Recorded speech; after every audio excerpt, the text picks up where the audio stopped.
Vamos iniciar a banca do aluno Carlos Eduardo da Silva, do curso de História, com o tema A Pena do Cronista e a Coroa do Rei, as representações de Edward III na escala crônica de Sir Thomas Grey. Contendo em sua banca o professor orientador Dr. Dominique Vieira Coelho dos Santos e a professora doutora Marcela Lopes Guimarães. Também o professor Fernando Pereira dos Santos. Desejo uma boa apresentação e passo a palavra à banca. Bom, obrigado. Com essa bela apresentação, não existe, então, necessidade de aprofundar qualquer coisa nesse sentido. Apenas agradecer a todas as pessoas presentes e desejar aí uma excelente apresentação ao Carlos, né, que terá, então, Carlos, até 20 minutos, tá, para fazer a sua apresentação. Assim que você terminar, eu passarei a palavra para os professores, né, que farão a arguição. Primeiro a professora Marcela e depois o professor Fernando. Cada um deles vai falar aí por cerca de 15 minutos sobre o seu trabalho. Ao final, eu devolvo a palavra para você, para caso queira fazer algum comentário, né, alguma coisa que seja pertinente para conversar aí com os professores a partir do que eles vão lhe dizer. Então, desde já, agradecer a presença da Marcela, do Fernando, né, de todo mundo, e passo a palavra para você iniciar a sua apresentação. Que ela seja muito boa.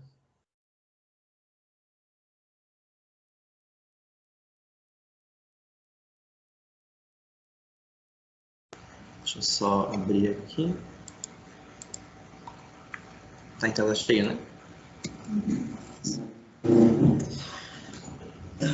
Então, saudações a todos e a todas. A apresentação que inicio trata dos resultados da monografia intitulada A Pena do Cronista e a Coroa do Rei, as representações de Edward III na escala crônica de Sir Thomas Grey, compreendendo o recorte temporal de 1329 a 1340. Este trabalho foi orientado pelo professor Dr. Dominique Santos, e desta forma agradeço também a presença de todos, em especial aos membros da banca, meu orientador, professor Dr. Dominique Santos, o professor Dr. Fernando Pereira dos Santos e a professora doutora Marcela Lopes Guimarães. Desta forma, destacamos que o objetivo geral deste trabalho consiste em analisar as representações construídas acerca de Edward III na escala crônica de Sir Thomas Grey, utilizando como método a análise do discurso, e tendo como recorte temporal o início do governo do supracitado monarca, bem como o começo das movimentações militares no âmbito da Guerra dos 100 Anos.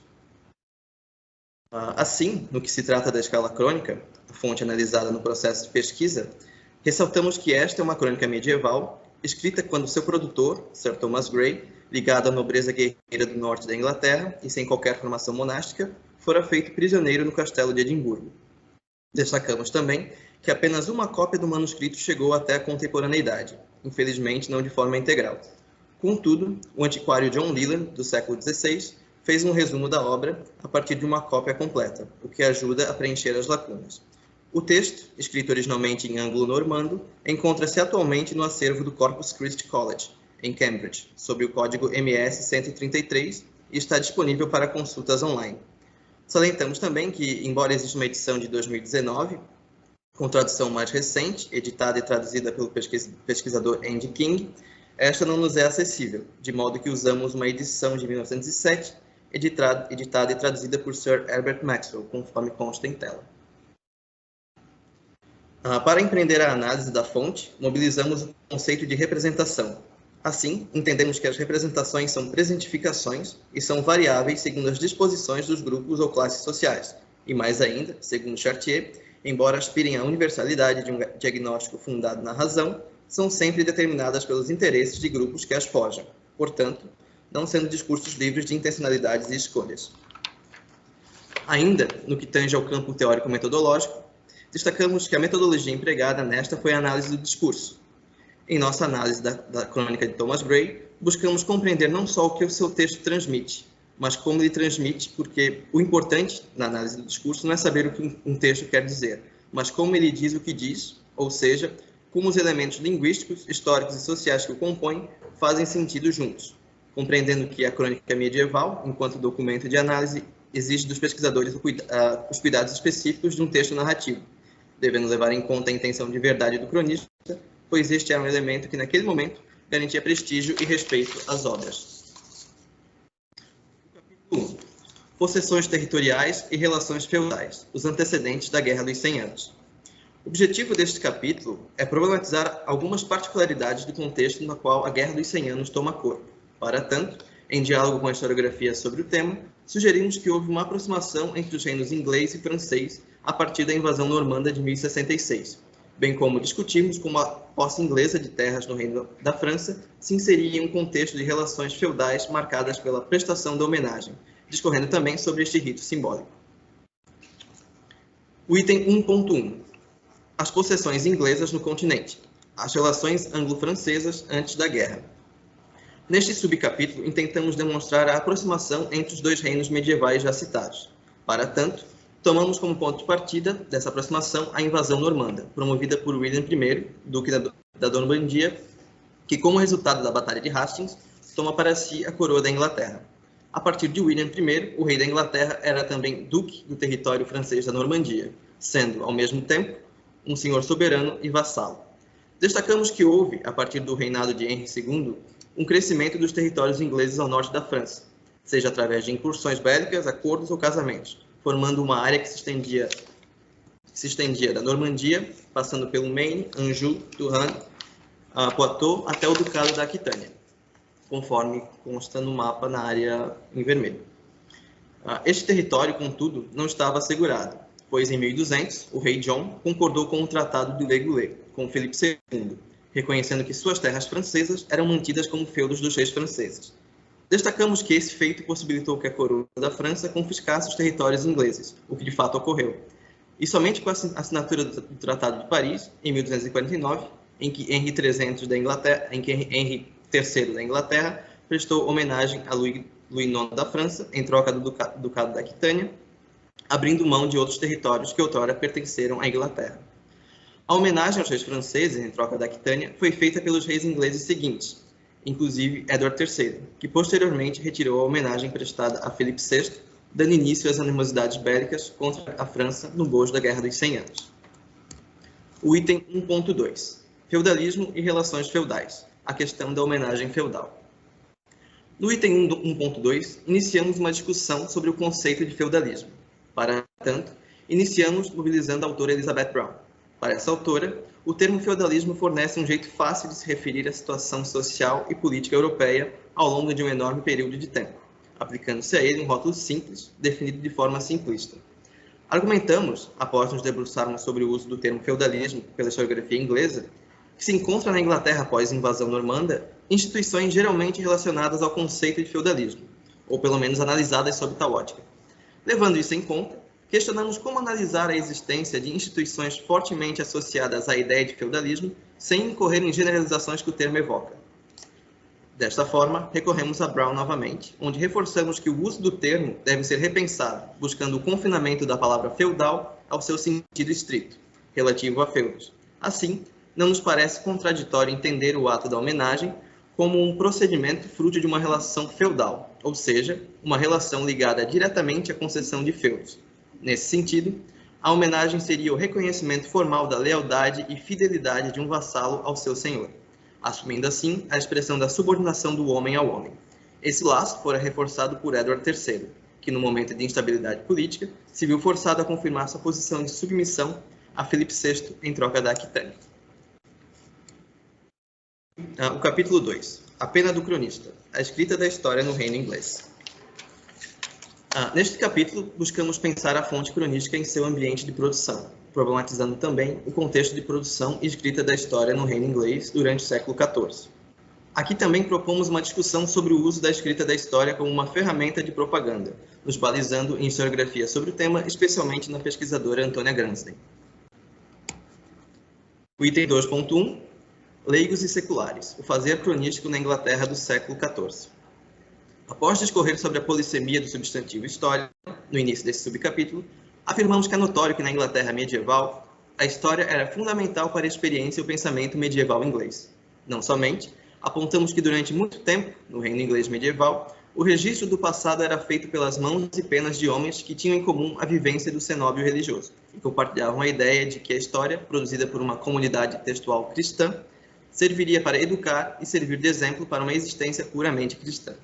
Contudo, Apontamos também a mudança desse cenário, ao abordar a escrita da história fora dos círculos monásticos por membros do clero secular e leigos, como o caso do próprio Thomas Gray.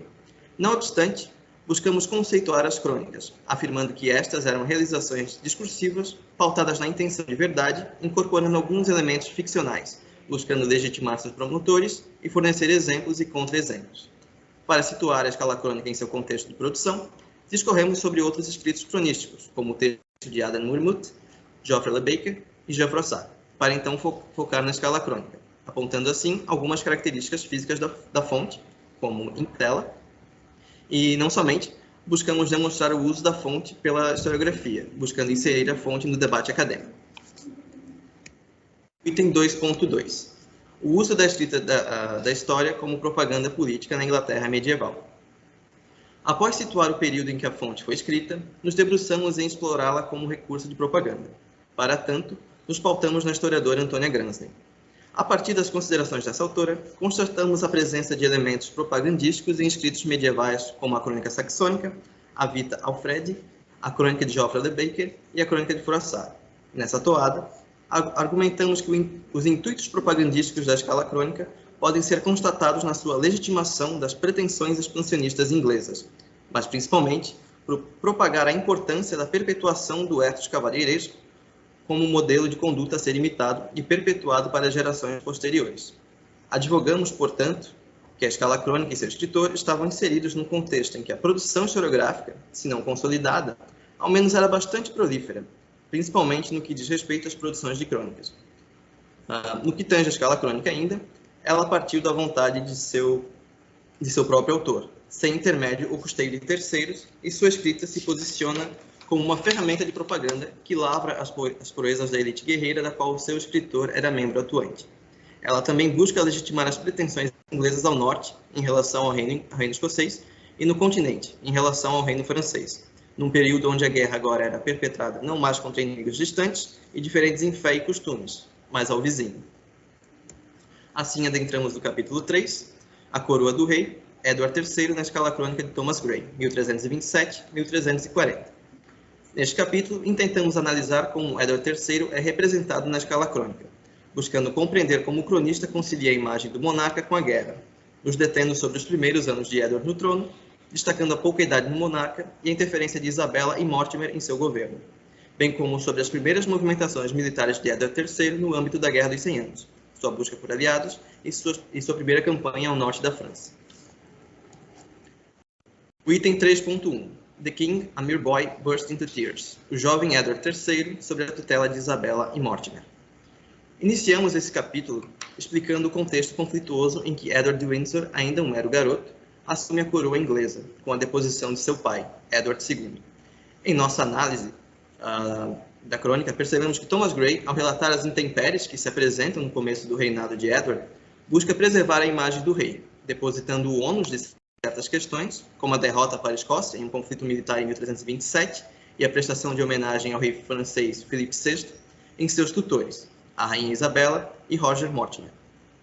Aliás, o fato do governo ser exercido na prática por Isabela e Mortimer é algo que Thomas Gray faz questão de ressaltar no decorrer de seu discurso. Porém, é preciso notar também que as menções feitas a essa dinâmica de governo, na qual o rei é representado como um peão nas mãos dos dois amantes, é acompanhada sempre de uma conotação negativa, como a derrota para os escoceses, em 1327, onde o resultado negativo da empreitada repousa sob o colo dos dois tutores, isto porque Edward seria um mero garoto que irrompeu em lágrimas quando a derrota se apresentou. Contudo, percebemos um ponto de virada no discurso do cronista, que é apontado quando Gray menciona o crescimento de Edward em corpo e mente. Essa menção acompanha a descrição de uma manobra do jovem Edward III para assumir efetivamente o trono e afastar sua mãe, a rainha Isabela, e seu amante do trono. Um ponto em que essa mudança de tom fica evidente é quando Gray descreve as atitudes do rei após este se efetivar no poder, conforme a citação da fonte em tela, onde percebe-se como, a partir desse ponto, o rei Edward não é mais descrito como um jovem tutelado, pois ele é o sujeito ativo da ação, tanto que ele dá instruções a outros, mas também sabe ouvir conselhos, sendo moderado e agindo por justiça, não por vingança. Outro ponto que percebemos no discurso do cronista é o uso da pouca idade de Edward e do governo praticado por seus tutores como desculpa para a quebra de tratados firmados em seu nome. E aqui salientamos a reabertura da guerra contra a Escócia e, posteriormente, a retirada da homenagem a Filipe VI. A partir desse ponto, Thomas Grey, que vale lembrar era membro da nobreza guerreira, começa a traçar a imagem de um rei guerreiro. O item 3.2. The King, Eager for Arms and Glory. Edward III e o início das hostilidades contra o reino francês, 1337-1340. Neste subcapítulo, analisamos como o cronista apresenta Edward III durante as primeiras movimentações bélicas no âmbito da Guerra dos 100 Anos. Começamos este item explorando as movimentações políticas de Edward para conseguir aliados, para em seguida discorrer sobre a construção de Edward de Windsor como rei guerreiro. Não obstante, percebemos na crônica um apreço pelas características guerreiras do rei, como a bravura deste.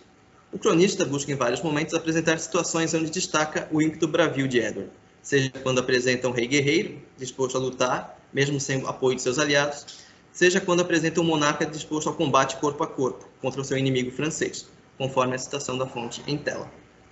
Não somente, argumentamos que as qualidades guerreiras de Edward III são destacadas na oposição a seu nêmesis, Felipe de Valois, que, embora não seja tratado pelo adjetivo covarde diretamente, é assim apresentado, principalmente quando recusa o convite para um combate corpo a corpo. Destacamos também que o cronista busca legitimar a pretensão de Edward III ao trono francês, questionando a legitimidade de Filipe VI, referindo-se a ele como aquele que se denominava rei da França. Ademais, o cronista apresenta a vitória inglesa na Batalha Naval de Sluis. Contudo, o cronista parece não se preocupar em descrever a insatisfação que a população da Inglaterra sentia em relação ao aumento de impostos para financiar a máquina de guerra inglesa. Como argumentamos no decorrer deste capítulo, se sobressai no discurso da escala crônica a questão da guerra, e mesmo a associação de Edward III com as questões militares. Mais do que isso, o cronista relaciona Edward a um ímpeto beligerante latente, seja nas passagens em que explicita isso verbalmente, seja através das várias demonstrações do empenho do rei inglês em empreender guerra contra a França, para fazer valer seu direito ao trono francês e suas pretensões territoriais através do Canal da Mancha. A guerra e seus preceitos é aqui entendida como uma exibição de atributos de poder, e como instrumento de governo é parte importante da coerção necessária no exercício real do poder, pois defende e corrige agressores externos e internos. Essa acepção de guerra se alinha ao intento de Grey em propagar a perpetuação do ethos cavaleiresco como modelo a seguir e perpetuá-lo para gerações posteriores. Assim, o cronista encontra em Edward III um modelo perfeito para isso.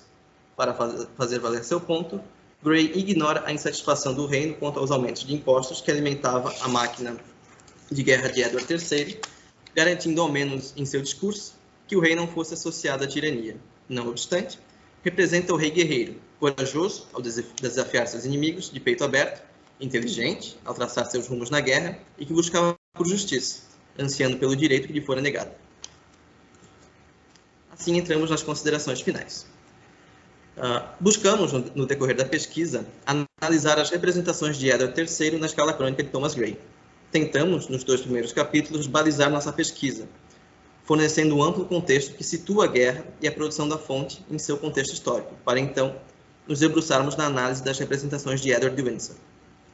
Sobre essas representações, destacamos que, ao assumir o exercício do poder, Edward se torna, no discurso cronístico, um promotor das ideias dos ideais da cavalaria, como a bravura, por exemplo, pois não raro é representado propondo intrépidos desafios a seu inimigo, Filipe VI. As características endossadas por Grey em seu escrito não aparecem muitas vezes de forma abertamente declarada, mas sim na oposição ao rei Felipe Valois, que o cronista faz questão de ressaltar por diversas vezes que era aquele que se declarava rei da França, colocando assim em suspenso a legitimidade deste ao trono. Por esta razão, nos parece evidente que a escala crônica assume um papel de ferramenta propagandística das pretensões territoriais inglesas ao norte da ilha, bem como no continente. Ora, não somente seu escritor era membro da nobreza guerreira inglesa, cuja família há muito atuava no norte da Inglaterra, nos embates contra os escoceses, como ele próprio pegou em armas em campanhas na França, em nome de Edward III. Thomas Grey pode não ter sido pago para promover em suas linhas os feitos dos ingleses, de modo que sua posição como membro atuante nas incursões inglesas em outros territórios talvez explique a promoção que ele faz da guerra e dos feitos de guerreiros. Seu texto surge como uma ferramenta que divulga as proezas militares dos ingleses, sobretudo sobretudo no período estudado, de Edward III, demarcando uma preocupação com a propagação de um ethos guerreiro. Desta forma, seu discurso não só legitima as pretensões do monarca inglês, mas ao destacar a injustiça cometida contra Edward quando a coroa francesa lhe fora negada, encontra uma justificativa convincente para a guerra, empreendida contra um inimigo não mais distante e diferente em crenças, como outrora fora durante as cruzadas, mas que compartilhava a mesma fé. Aqui algumas referências que eu usei durante a minha fala. Agradeço a atenção de todos e é isso. Valeu, Carlos. Parabéns pela apresentação. Agora eu vou convidar os professores que farão as suas arguições. E aí, Carlos, eu peço a você que anote, né? Tome nota aí de todas as questões que serão trazidas para a gente pensar o trabalho depois, né? Ver o que dá para melhorar, né? E pensar aí nas próximas etapas. Então, de imediato, eu passo a palavra à professora Marcela Lopes Guimarães, já agradecendo, viu, Marcela? Muito obrigado aí pela sua presença. Eu que não sou medievalista, né, orientando o trabalho de medieval, então a gente precisa ouvir os especialistas. Então, muito obrigado pela sua presença. Tais com a palavra. Em primeiro lugar, eu quero dar boa tarde a todos e todas que estamos nessa sessão juntos e pedir desculpas pelo barulho que vocês estão ouvindo, mas é que hoje começou uma obra aqui na minha cabeça e assim, eu espero que vocês estejam me ouvindo bem. O professor Dominique, no início da sessão, disse que estava me ouvindo bem. Então, mesmo com a bateção, eu espero que o Carlos me escute, porque isso é que é o principal, né? Carlos, Dominique, muito obrigada pelo convite. Um convite muito simpático de ler o trabalho do seu orientando. Carlos, e muito obrigada por ter concordado com a indicação de meu nome para a leitura do seu trabalho.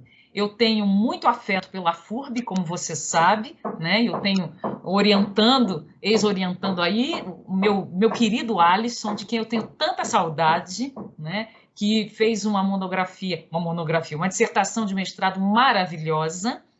Então, eu tenho muitas saudades, só vem coisa boa para mim daí. Uma das minhas melhores amigas foi sua professora, a professora Cíntia Régia Rodrigues, então só vem coisa boa aí de Blumenau para mim, tá? E eu sou membro do LADI também, como você sabe. Então, estou um pouquinho afastada, mas já tenho que voltar correndo, senão minha amiga briga comigo. Então, assim, muito obrigada pelo convite, professor Dominique, muito obrigada pelo Carlos, por ter concordado, né, com a minha leitura. Carlos, veja, eu vou apontar para você alguns errinhos que devem ser corrigidos, tá? E vou fazer duas críticas ao seu trabalho que eu queria que fossem entendidas por você como críticas para consolidar o teu ofício de historiador. Apenas isso. Eu quero dizer de antemão para você que eu gostei demais da sua monografia. Então, fique tranquilo, tá? Porque eu gostei muito e agora tudo que eu disser para você, eu estou pensando assim, em melhorar esse trabalho e estou pensando no futuro do seu trabalho, caso você deseje investir nessa direção. Apenas isso. Então, fique tranquilo, porque eu já estou dizendo para você que gostei, tá bom? Então, não se trata de aprovar ou reprovar, que para mim você realizou aquilo que era necessário para uma monografia, tá bem? Então, deixando você tranquilo agora, eu vou começar a fazer, a corrigir alguma coisa, tá? É por isso que o professor Dominique me chamou, e também para fazer a você duas críticas, na verdade, que tem por objetivo fortalecer o ofício do historiador que está aí em você, tá bom? Que você vai exercer agora, tá? Então, vamos à sua monografia, tá? Eu começo as minhas correções já na introdução, né? Você deve tirar Espanha daí, porque a Espanha não existe nesse contexto, você sabe disso, tá? Então, você vai tirar. Depois, logo na página 12, tem ali a consolidação de aspectos nacionais. Por mim, eu tiraria esse adjetivo nacionais também, né? Você sabe que há uma grande discussão aí, então eu fugiria dessa discussão. Aí na página 13, começa, né? Quando você diz assim, aí é a sua problemática, tá, Carlos? É a sua problemática. Você diz assim, portanto, para analisar as representações construídas sobre Eduardo III, é preciso interrogar sobre como a representação do rei é edificada no discurso presente em obras cronísticas, entendendo as crônicas como uma manifestação da cultura escrita, que carrega intencionalidades de seu produtor, aí vírgula, questionando como a construção, etc, etc. Não são só as intencionalidades do produtor. E eu queria entender por que você não usou a categoria autor. Por que você disse produtor? E você não disse simplesmente autor, tá? Mas tudo bem. Então, levando em consideração isso, a minha primeira crítica ao seu trabalho, as intenções do Thomas Gray foram pouco exploradas. Veja, você trouxe as intenções, você diz assim, olha, as intenções são a do produtor, mas eu acho que você poderia ter explorado mais, sobretudo, a circunstância da sua prisão. Só isso merecia um capítulo. Tá? Eu já escrevi sobre autores presos, autores cativos. Né? Eu tenho um texto, você deve saber, sobre o Charles d'Orléans, que ficou preso 25 anos. Né? Então, isso é uma coisa muito importante, Carlos. E para o futuro do seu trabalho, eu convido você a explorar a escrita da cadeia. Tá? Porque é um aspecto essencial. Tá? Bem, continuando, que eu tenho pouco tempo. Né? Veja, uma coisa importantíssima é que o historiador precisa cuidar do seu próprio discurso. Tem 2 momentos em que você precisou e precisa cuidar do seu discurso na sua monografia. Tá? Não sei como é que você vai fazer isso. Na página 16, por exemplo, logo no item 1, você diz: um dos motivos geralmente apontados como catalisador da Guerra dos 100 Anos, além da pretensão inglesa à coroa francesa, é a tensão existente entre os 2 reinos por conta das posses dos reis ingleses em território francês. A maneira como se escreve. Eu queria que você refletisse sobre a palavra posse e sobre território francês. Algumas coisas a gente naturalizou tanto, né, que a gente pressupõe que isso não é nada natural. O que você escreveu, só esse pedaço dá pano para manga. Tá? Então, cuide, por favor, de algumas coisas que você escreve do seu discurso. E a segunda vez é quando você fala, obviamente, que eu tenho que falar sobre isso. Não sei o que você vai falar, se Fernando vai falar. É quando você fala de Isabel. Você usa umas palavras muito interessantes, e já vou a isso, tá? Que você precisa cuidar do seu discurso, do seu próprio, o discurso do historiador, tá? Que é muito importante. Um detalhe que uma sugestão, mas uma sugestão quase com uma correção. Tá? Eu queria entender por que você não aportuguesou os nomes quando há versões portuguesas conhecidas e celebradas pela historiografia. Tá? Se existem versões portuguesas que são celebradas já pela historiografia, você deve preferi-las, Carlos. Se há um nome que não, aí tudo bem. Por exemplo, você sabe que eu acabei de lançar um livro sobre trovadores. Eu não aportuguesei o nome Geoffrey Rudel, porque nem tem isso em português. Tá? Agora, Rigaud de Berbezier é Ricardo, pelo amor de Deus. Tá? Então, se temos nomes em português, devemos usar o nome em português. Se nós não temos, aí tudo bem.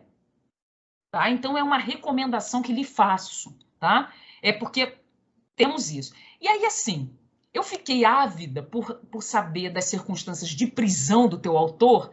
E aí, quando você faz o item 1.2, por exemplo, eu achei que você poderia ter suprimido esse item. Isso aí era tua nota de estudo, tá? Isso aí era teu material de estudo que você colocou. Você sentiu necessidade de colocar, né?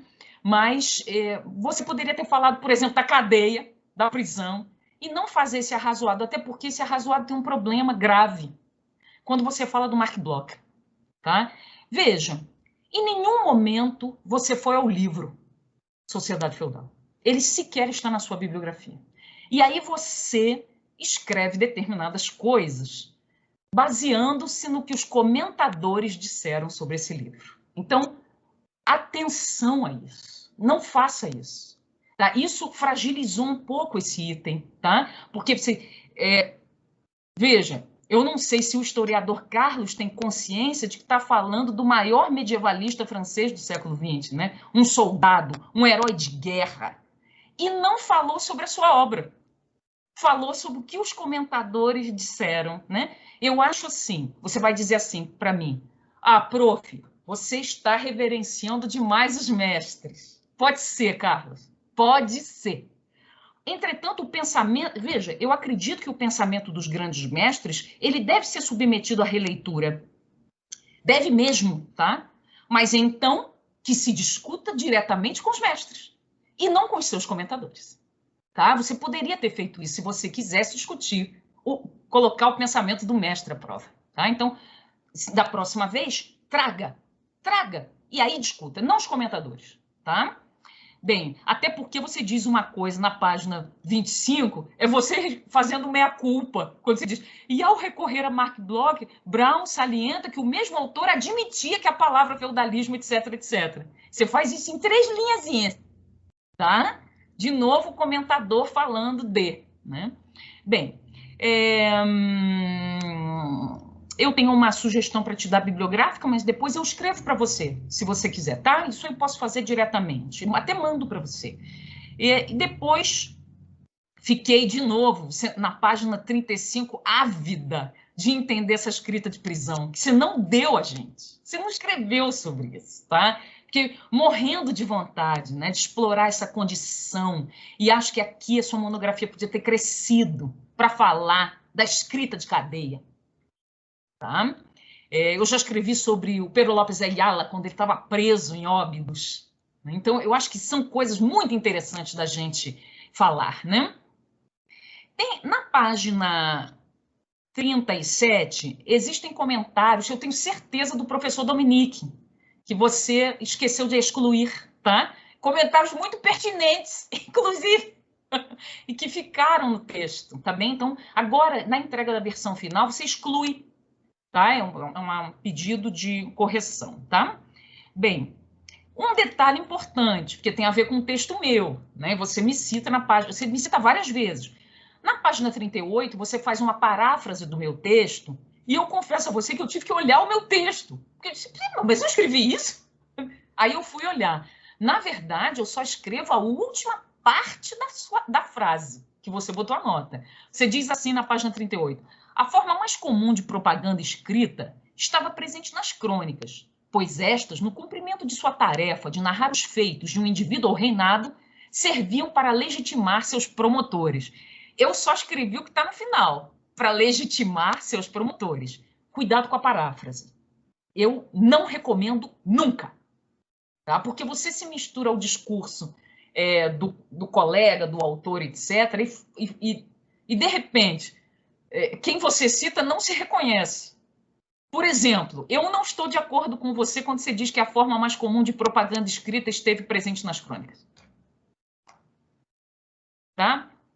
Entende? E aí, como eu estou no final do que você falou, pode parecer que eu disse isso. Tá? Enfim. Aí vou indo mais... Estou avançando, tá, Carlos? Avançando porque eu sei que temos pouco tempo. Veja.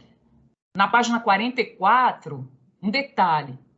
O nosso trabalho, o nosso texto, ele precisa ter... Você precisa cuidar do equilíbrio do texto. Por exemplo, eu estava na página 44 e você ainda não tinha entrado na sua problemática. Porque você colocou muitas informações, você teve necessidade de mostrar muita coisa que você leu, que você pesquisou na sua monografia. Carlos, isso é muito legal. Mas não perca a sua problemática. Então, assim, se a monografia tem 75 páginas e eu na 44 estava sentindo falta da problemática, há um certo desequilíbrio. Tá? Bem, tá, prisão de novo, etc. Aí no 3.1, e a minha segunda crítica, tá? É o discurso do historiador, né? Você diz assim, olha você dizendo, Carlos, Isabela, em questão, se encontrava ressentida de seu real esposo à época sob influência de Ruth de Spencer, o jovem. Hugo, né? Hugo, de novo aportuguesando. quando em uma missão diplomática no reino francês, então governado por seu irmão Carlos IV, estou aportuguesando para ti, Isabel recusou as exigências de Eduardo II para retomar a ilha e permaneceu em solo francês, planejando com seu amante, o conde, no exílio, etc. e tal, para depor Eduardo II e assumir. Veja, o que você quer dizer, Carlos? Por um lado, a rainha ressentida, palavra tua, ressentida, planejando com um amante. Por outro lado, o real esposo que sofreu influência de outro homem. Será que foi isso? Não! Tá? Então fica parecendo que Isabel ressentida com amante, e aí Eduardo só com influência desse rapaz. Não foi bem assim, não é, Carlos? E outra vez, na página 56, você chega a dizer desmandos da rainha. Vejam, o que é isso? Você assumiu um pouco o discurso da sua fonte. Tá? Então, você deve cuidar disso. Problematize mais a sua fonte. Por que o Thomas Gray está dizendo isso sobre a rainha? Tá? O que está em jogo? Então, brigue com a sua fonte também. Isso eu convido você a fazer para o futuro. Brigue. Faça um discurso de problematização. Claro, mostre o que está na fonte. Mas você, como historiador, faça a mediação disso. Porque nesse parágrafo que eu estou lendo, que está na página 48, é você que está falando. Não é o Thomas Gray. E aí você utiliza adjetivos, tá? que são, obviamente, extraídos da sua fonte. Tá? Isabel é desse jeito, o Eduardo II, que a gente sabe, gente, se é uma criatura que aprontou, né? E parece que Isabel está ali com seu amante, urdindo uma situação, e Eduardo, coitado, ele só foi influenciado pelo Hugo de Spencer.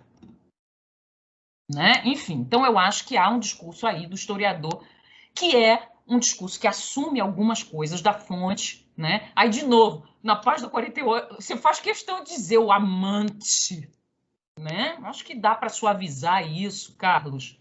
Outra vez, você diz na página 51, em outubro de 1330, o jovem Eduardo, ainda sob o controle de sua mãe e do influente Roger Mortimer, lança a mão de uma tentativa para assumir definitivamente o poder, buscando dar fim ao governo da mãe. Você imagina o quanto não tinha gente perto dele, não é ele sozinho, não. Ali é uma luta, pá, entre nobres, entre famílias. Tá? E fica parecendo que está ali a mãe malvada com seu amante e ele um menino cheio de iniciativa e se levando contra a mãe quando tem um monte de gente ali atrás dele. Tá? Então é só para você problematizar isso. Tá? Ok. Outra coisa, tem uma coisa que você fala assim, na página 53. Lá no final, contudo, como Thomas Gray afirmara, o tratado fora assinado, apesar dos protestos do rei, por sua mãe Mortimer, o que justificaria sua anulação. Não justifica, não. Se ela é tutora e regente, o que ela assinou está assinado. É que o Thomas Gray que vai dizer, olha, não, você poderia ter problematizado o Thomas Gray aqui. Você é o Carlos, o historiador. Você pode. Poxa, você colocou os comentadores para discutirem o Mark Bloch? Então, aqui, você podia ter, né, problematizado mais o Gray. Tá? E já estou indo para o final. Final mesmo. Tá?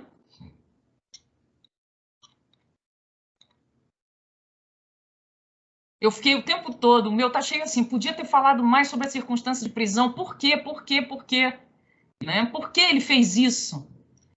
Por exemplo, na página 64, já no final, nesse sentido de representações como discursos determinados por interesses de seus feitores, não feitores, produtores, você tem uma escolha vocabular muito interessante, Carlos, e me fez pensar, tá? Retomamos uma afirmação que fizemos no capítulo anterior, de que um dos objetivos do Gray é propagar a importância da perpetuação do ethos cavaleiresco como modelo de conduta a ser imitado e perpetuado para gerações posteriores. Ele está dentro da cadeia pensando isso, Carlos. Por quê? Eu fiquei muito afim de saber disso, tá? Muito. E, por fim, agora é a última coisa, né? Não é verdade dizer que você nunca faz um contraponto. Você fez isso na última página, antes das considerações finais, você faz um único contraponto ao discurso Gray.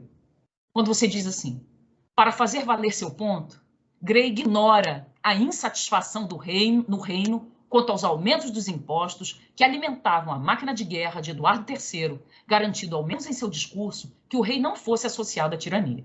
É o único contraponto que você faz, e é um baita contraponto, muito importante. Então, assim, Carlos, parabéns. Eu gostei muito da sua monografia. Você encarou umas fontes difíceis. Você leu documentos muito difíceis. Você lidou, você mostrou, você trouxe o texto, tá? Mas tudo que eu disse para você é o futuro desse trabalho, né? Algumas correções aqui e ali. Fique muito à vontade no momento em que o Dominique te der a palavra para você apontar só o que você quiser, tá? Porque, para mim, o trabalho está feito e está muito bem feito. Parabéns a você, parabéns ao professor Dominique pela orientação, tá? É um pacto importante de confiança, né? Isso é uma coisa que eu celebro, tá? Então, mais uma vez, Dominique, muito obrigada pelo convite que você me fez, tá? Nós é que agradecemos pelas observações, Marcelo. Muito obrigado. Tenho certeza que o Carlos ficou bastante contente também. De imediato, então, convido o professor Fernando Pereira dos Santos para, de igual forma, também fazer seus comentários. Novamente, Carlos, anote, né, para depois a gente pensar junto. Vamos lá, Fernando? Muito obrigado pela sua presença, por ter aceito o convite, viu? Eu é que agradeço, Dominique. Vocês me ouvem bem? Bom, agradeço ao Dominique, agradeço também a lembrança do graduando Carlos Eduardo da Silva pelo convite, e também eu estendo meus cumprimentos à professora Marcela Lopes Guimarães. É sempre um prazer participar de atividades acadêmicas com ela, uma pessoa sempre muito enfática e uma pessoa com a qual, sempre que tive a oportunidade, sempre aprendi muito com ela. Eu vou tentar me ater a alguns pontos para não extrapolar o limite dos 15 minutos, né? Então, eu tomo a liberdade de não seguir necessariamente a ordem do trabalho, mas sim apontar algumas questões que eu julgo mais pertinentes. De imediato, eu digo que o texto ele é muito interessante, muito bem construído. O autor ele demonstra um bom domínio da língua portuguesa, ele tem um bom domínio também no trato com a bibliografia. Nós sabemos que não é fácil lidar com bibliografia britânica, de forma geral. Aqui no Brasil, nós temos pouco incentivo para isso, ainda poucos centros acadêmicos que trabalham com essas fontes, com esses estudos. Então, apenas por isso já é um trabalho muito meritório de ser feito. Além disso, também parabenizo o Carlos pela escolha desse documento. É um documento que eu já trabalhei na minha dissertação, no meu TCC, também foi marginal à minha tese. Então, assim, a escala crônica é um documento que me atrai a atenção já faz alguns anos. Então, em relação a isso, eu começo a minha arguição falando justamente sobre a escolha do Carlos. Depois eu gostaria de apontar para ele, talvez até ouvi-lo, caso ele queira se manifestar. Em relação à escolha que você mencionou, sobre utilizar apenas a edição de 1907, porque, como você mesmo disse, há uma outra tradução mais moderna, publicada em 2005, pelo professor Andy King. E eu penso que há pelo menos duas razões principais para se utilizar essa nova tradução. Primeiro, porque essa nova edição ela é uma edição bilíngue, então isso permite que você coteje o vocabulário do Thomas Gray e as escolhas semânticas que ele faz em relação a alguns termos-chave. Por exemplo, se você fosse fazer algo no sentido de apontar questões de um ethos cavaleiresco, como coragem, covardia, alguma coisa assim. Você poderia ver se isso vem de fato da tradução ou, pelo menos, ou se isso seria algum termo utilizado, algum termo próximo, dito pelo cronista, escrito pelo cronista. Então, acho que não só para a escala crônica, mas para qualquer documento, quando você tem uma edição mais moderna e principalmente bilíngue, eu acho que eu penso ser fundamental, incontornável. Embora eu entenda que essa edição seja um pouco difícil de se encontrar, ela é uma edição esgotada, mas ela acaba permitindo a realização de uma pesquisa com maior rigor e talvez com maior qualidade.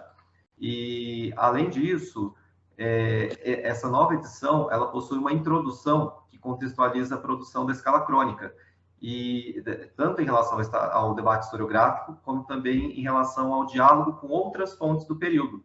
Isso que a professora Marcela disse sobre falar da escrita da prisão, na escala crônica, o Gray ele não faz uma menção direta, muito clara sobre a sua prisão, né, porque faltam alguns folhos. Talvez ele tenha feito isso, né, nessa parte que se perdeu.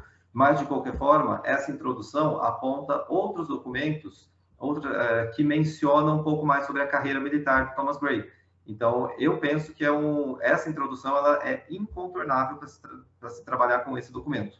Então, seria fundamental, caso você pretenda continuar trabalhando com a escala crônica, é fundamental que você leia essa introdução, principalmente para conhecer a bibliografia mais recente, né? Afinal, a outra edição é de 1907, então a bibliografia que ele utiliza já está bem defasada, e também o debate com outras fontes do período.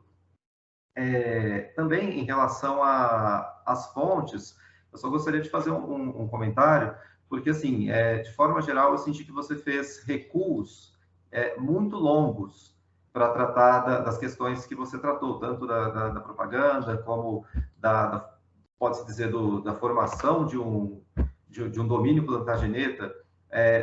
Como o cerne do seu trabalho é o século XIV inglês, seria interessante você trabalhar com documentação do século XIV inglês, a menos que exista alguma outra justificativa que fique clara no texto para fazer esses longos recuos.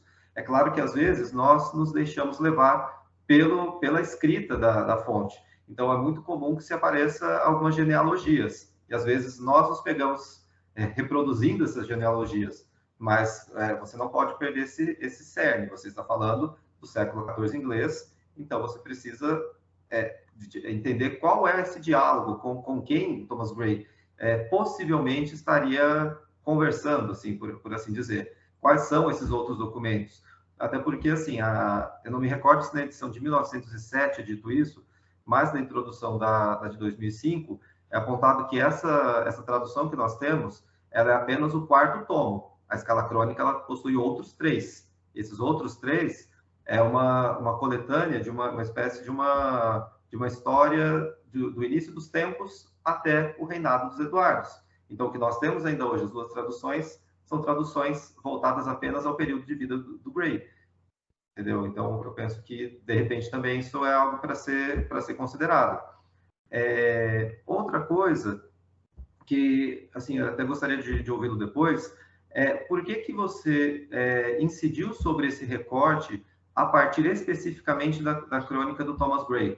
Porque, afinal de contas, essa ideia de representações de monarcas, ou mesmo de elementos propagandísticos, ou seja, de comemoração de um reinado, eles podem ser feitos por cronistas, tanto monásticos como outros cronistas cavaleirescos, mas eu senti falta, né, de uma justificativa mais clara no texto, de por que pensar esse tema a partir dessa crônica em especial. Bom, depois sinta-se à vontade para fazer comentários a respeito disso, enfim. Sobre a terminologia também, que a professora Marcela levantou, um termo que eu acho importante você se atentar é exército, porque ele também traz algumas conotações que podem soar anacrônicas, dependendo do texto. Claro que, assim, no século XV, o termo army ele já aparece na documentação, mas o mais comum é host, seria o host. Então, talvez, de repente, seja uma questão para se pensar, ou mesmo introduzir que seja uma pequena nota de rodapé, para apontar que você tem ciência disso, e que você, utilizando a palavra exército, você tem a ciência, né, das conotações que isso vai acarretar para o seu texto.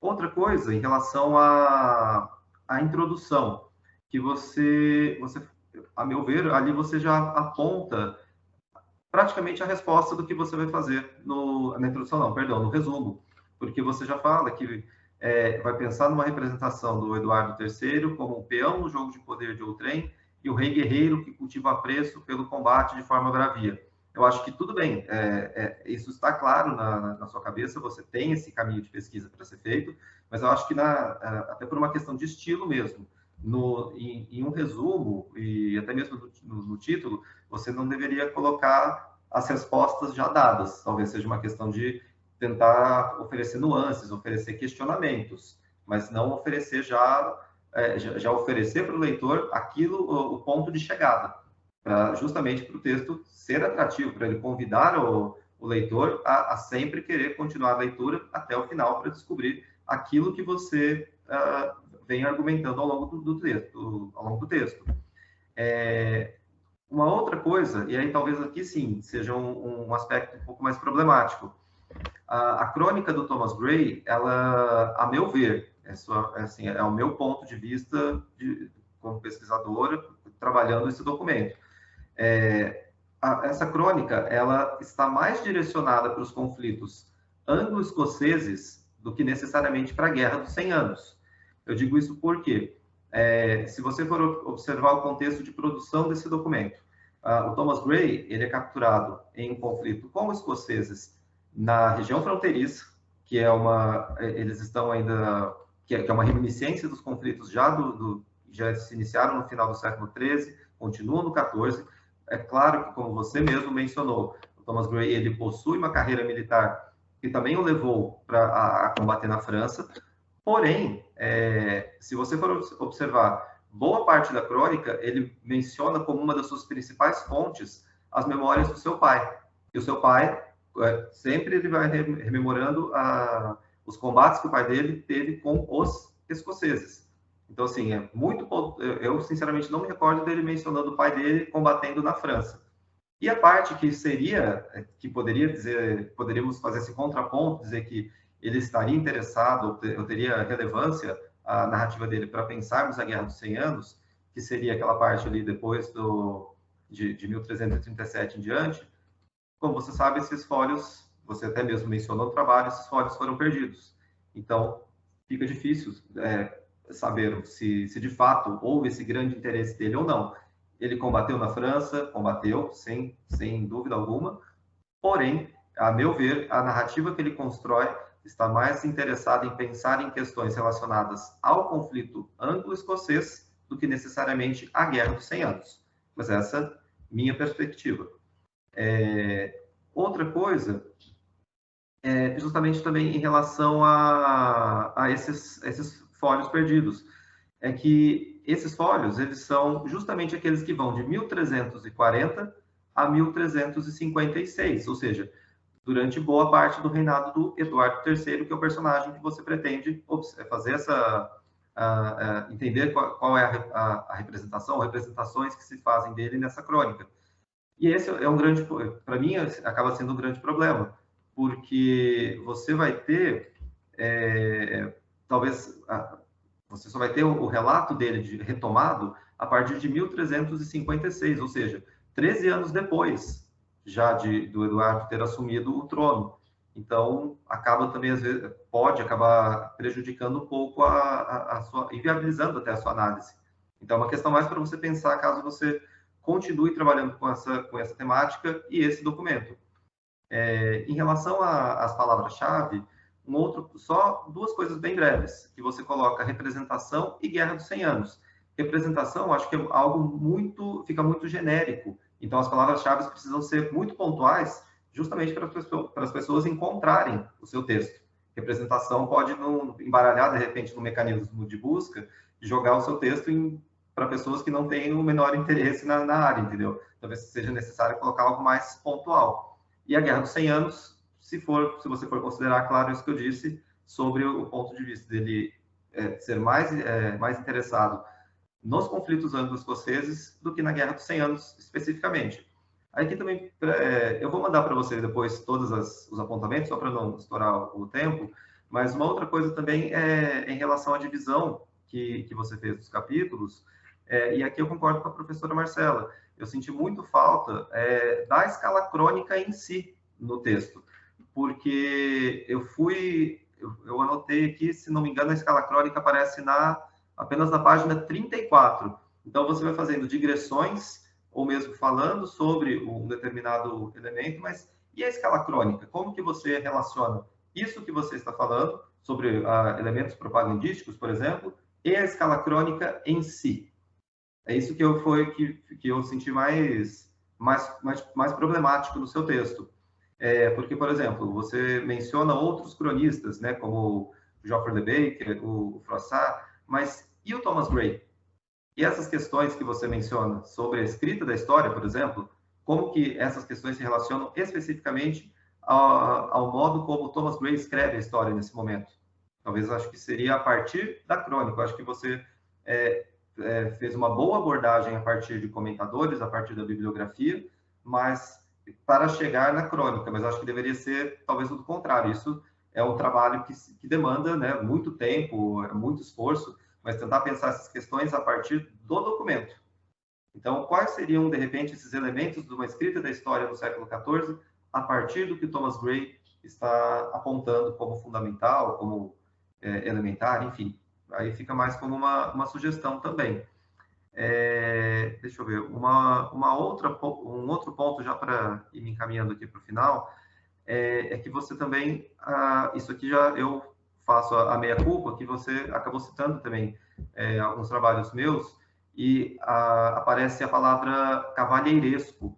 Isso foi erro na época da minha publicação, e você acabou replicando esse erro, seria cavaleiresco, né? Então, cavalheiresco acabou passando no meu texto e acabou passando no seu. Então, só para eliminar isso aqui também. E uma outra coisa, apenas assim, também reforçando o que a professora Marcela falou, cuidado com o modo como você, de repente, pensa alguns aspectos, porque às vezes eles parece que não são embasados na documentação coetânea. Então, por exemplo, você falar que o Eduardo III era um indivíduo, parece que completamente inepto durante a sua infância, e depois ele passa como que a cronística diz que, não só o Thomas Gray, mas outros cronistas do período, fala que o Eduardo III, com um grupo de amigos, você fala isso, né, com um grupo de jovens, de outros indivíduos mais próximos a ele, consegue, como se fosse quase pela força da vontade, esse pequeno grupo consegue tomar o trono da Inglaterra. Não é bem assim. Então, também, assim, nós nos deixamos levar pela escrita cronística, e é por isso que é preciso pensar nessa escrita cronística, por que isso é mencionado dessa forma. Isso aparece em outras narrativas? Aparecem. Por que esses cronistas parecem, então, talvez a questão seja, por que esses cronistas estão pensando, estão relatando dessa forma e não de outras? Né? Então, são questões para serem pensadas. E, deixa eu ver, assim, uma última sugestão, aqui mesmo não é uma crítica, mas uma sugestão mesmo. Uma possibilidade de você tentar pensar essas representações, ou seja, ou de forma mais ampla, o que se diz sobre uma figura qualquer, uma possibilidade, principalmente em relação a reis, a guerreiros, é você pensar, não só, né, mas a reis, guerreiros, enfim, que é o tema que eu trabalho, tentar pensar a partir de questões morais. Então, por exemplo, que características são atribuídas ao monarca, ao rei, ao cavaleiro, ou de repente a outros personagens que sejam incontornáveis para a sua escrita. Por exemplo, quando se diz que um indivíduo tem, por exemplo, um rei, ele deve ter algumas características. Que características são essas? Características aparecem nesse escrito. Por exemplo, um rei deve ser bravio, ele deve ser um bom governante, não só das armas, mas também um bom governante em tempos de paz. Como isso aparece? Como Eduardo é retratado, de repente esses esquemas também aparecem dentro do discurso do Thomas Gray, porque o que você anuncia é que você vai pensar tudo isso a partir de uma única crônica. Então, enfim, eu até já estourei os 15 minutos, tenho outras considerações, deixei tudo anotado, depois envio para você por e-mail. Novamente, agradeço pela oportunidade e fique à vontade para responder todas essas, enfim, aquilo que você desejar disso que eu acabei mencionando. Então, muito obrigado a todos. Muito obrigado, Fernando. Igualmente, né, como foi a arguição da professora Marcela, excelente, inúmeras aí observações para contribuir com a trajetória do Carlos, né, e melhorar o trabalho. Então, agora a palavra está de volta contigo, Carlos. O que quiseres aí comentar, né, o que puder aí ser contemplado, né, lembrando que você não tem obrigação de dar conta, tem coisas aí que é o seu futuro, né, se você quiser continuar. Então, comente aí o que você sentir à vontade, né, que for possível. Vamos lá? Beleza, vou tentar contemplar o que eu conseguir. Primeiro, agradeço, né, as contribuições de todos. Então, sobre a questão de aportuguesar os nomes. Foi uma conversa que eu e o Dominique a gente teve também, e a minha escolha foi mais por estilo, porque teria a possibilidade de aparecer algum nome que não teria tradução, e daí ficaria essa... Eu achei que ficaria esquisito ter um nome... aqui a gente está em português, aqui colocamos o nome em inglês ou em francês, então foi mais por uma questão de estilo. Mas é uma mudança que eu posso fazer sem grandes problemas. Deixa eu ver... do Mark Bloch, né, a questão do Mark Bloch, de recorrer aos comentadores, é que esse capítulo 1, o item 1.2, foi o último capítulo que eu escrevi. Eu não escrevi os capítulos na ordem, né, na ordem que eles estão dispostos na monografia. Então, quando a Sociedade Feudal é um volume um pouco extenso, então eu assumi o risco de sei que estou me baseando por outras pessoas, mas vou comprar essa briga. Deixa eu ver o que mais. Sobre a questão de problematizar mais a fonte, né, assumir o discurso do cronista. Também foi um apontamento que o professor Dominique fez, só que eu entendi que era algo que eu ia precisar de mais tempo para fazer. Então, eu pensei, vou enviar a monografia assim, eu sei que tem essa problemática, esse problema, mas eu vou pagar para ver e vou melhorar isso na versão final. Foi basicamente a escolha que eu fiz. Porque eu entendo até a escolha do vocabulário que eu uso em alguns momentos para se referir a Isabela, por exemplo. Eu sei que são leituras que podem parecer foi ingenuidade minha, mas foi mais nessa toalha. Vou fazer certo na versão final, onde eu consiga ter o tempo necessário a partir das considerações para poder fazer isso. Deixa eu ver o que mais. A questão da paráfrase que a professora Marcela comentou também, realmente foi isso, meio que essa miscelânea de autores acabou ficando esse quebra-cabeça perverso, mas também é algo fácil de consertar. Refletir, né, sobre o uso de posses e território francês realmente é algo que está muito introjetado, né, na gente, pessoas do século XXI, e a gente acaba não problematizando isso. E foi de fato o que aconteceu durante a escrita da monografia. Eu tive a preocupação em tentar usar reinos, Inglaterra e França, ou reinos inglês e francês, para não recorrer a países, né, o termo país, um termo moderno, mas acabei deixando isso passar. Assim como o lance de referir a Thomas Gray como produtor, ou feitor, e não como o autor.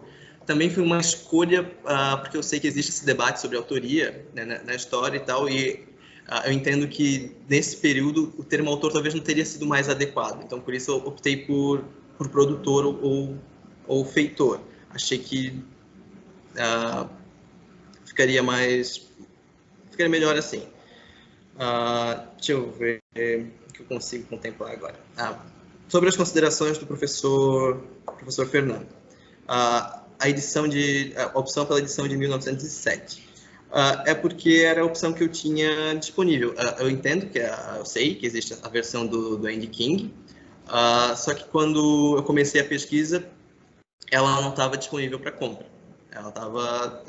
Tinha no site da Amazon, mas não estava disponível para compra. E depois, quando ela apareceu, estava um preço assim, um pouco mais aquém as minhas possibilidades. Então, eu optei por essa edição por isso. Entendendo que ela é uma edição datada, de 1907, que tem seus problemas. Mas, ao mesmo tempo, foi essa primeira edição que eu vi, foi essa primeira edição que me chamou a atenção, entende? Tanto porque é uma edição muito bonita, tem tem reproduções heráldicas muito legais, mas também porque, lendo ela, eu me interessei pela fonte. Deixa eu ver.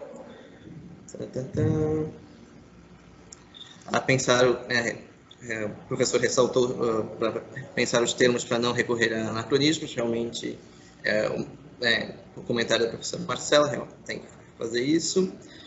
Sobre não colocar as respostas já de cara, eu acho que foi mais pela afobação de escrever o resumo e de estar fresco com o tema na mente e tal, na hora de fazer o resumo eu acabei dando o ouro logo de cara.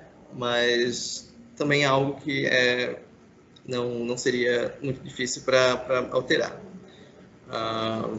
E sim, em relação aos conflitos ao norte, eu entendo. E sim, realmente, existe uma preleção do autor em relação à relação com a Escócia, porque ele, a família dele era da região com a fronteira ao norte, então o pai dele lutou nas guerras contra a Escócia. Eu entendo isso. Mas também ele apresenta a guerra contra a França também, nesse recorte que eu elenquei para trabalhar. E o meu recorte ele vai só até a parte em que os fólios existem, né? Quando nessa edição ela tem, eu acho que eu até coloquei na monografia, ela tem a transcrição do resumo do John Leland em Old English.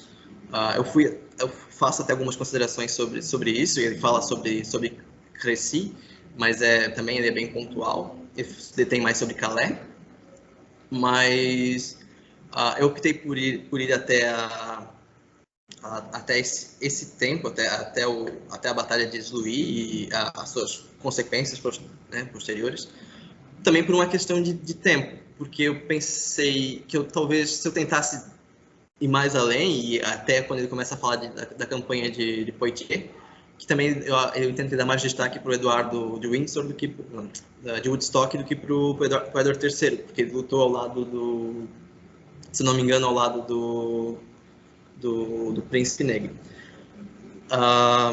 Mas foi mais uma questão de tempo também, e era algo que eu me sentia seguro fazendo. Eu me sinto seguro fazendo até aqui, eu não sei se eu vou ter tempo para trabalhar de forma aceitável até daqui em diante. Então, foi uma escolha pautada nisso. Mas é uma pesquisa que eu pretendo continuar desenvolvendo. Então, são questões que realmente ficariam para um mestrado, enfim, o segmento da pesquisa. Eu acho que o meu tempo eu acabei excedendo, então, de forma que eu e o professor Dominique, a gente vai conversar e ver o melhor jeito de encaminhar as considerações de vocês.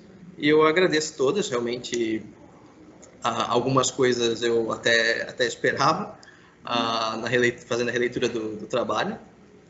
Outras serão realmente de grande ajuda para a versão final desse documento e para a continuidade da pesquisa. Fico muito feliz e agradeço novamente.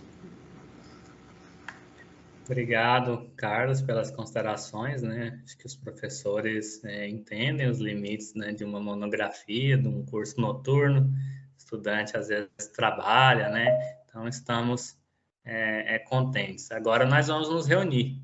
Vamos encontrar ali no grupo do WhatsApp para poder a gente falar um pouquinho sobre esse trabalho. Rapidinho a gente volta, vamos fechar aqui os microfones, as câmeras. Logo, logo a gente está de volta para anunciar o que a gente conversou lá, tá bom? Bom, Carlos, Você me ouve bem? Bom, então a banca se reuniu, né? Nós confabulamos ali, conversamos um pouco sobre o seu trabalho e, diante da qualidade do trabalho, nós decidimos pela aprovação, tá bom? Então, seu TCC está aprovado. Parabéns. Queria agradecer de novo pelas considerações, pelo professor Dominique pela paciência e por entender o meu processo um pouco ortodoxo. Agradecer aos professores da FURB que estão aqui, a professora Cíntia, a professora Cristina. Agradecer imensamente as contribuições de vocês. Realmente é um trabalho que precisa ser melhorado e pretendo continuá-lo também. Mas agradeço e fico muito feliz com o resultado. Muito obrigado. Nós que agradecemos e te parabenizamos. Carlos, seus colegas também estão ali no chat dando os parabéns, né, congratulando aí a sua trajetória. Então é isso, né? Obrigado mais uma vez ao Fernando, obrigado Marcela, obrigado a todo mundo que veio prestigiar, os professores do curso, a professora coordenadora do curso, né? Todo mundo aí que participou desse processo e dessa trajetória. A gente está encerrando nesse momento essa banca, mas lembrando que o dia hoje é de apresentações de TCC, então logo na sequência temos outra banca e assim será até de noite. Então, muito ânimo aí, né, para todo mundo. Ótimos trabalhos vêm por aí.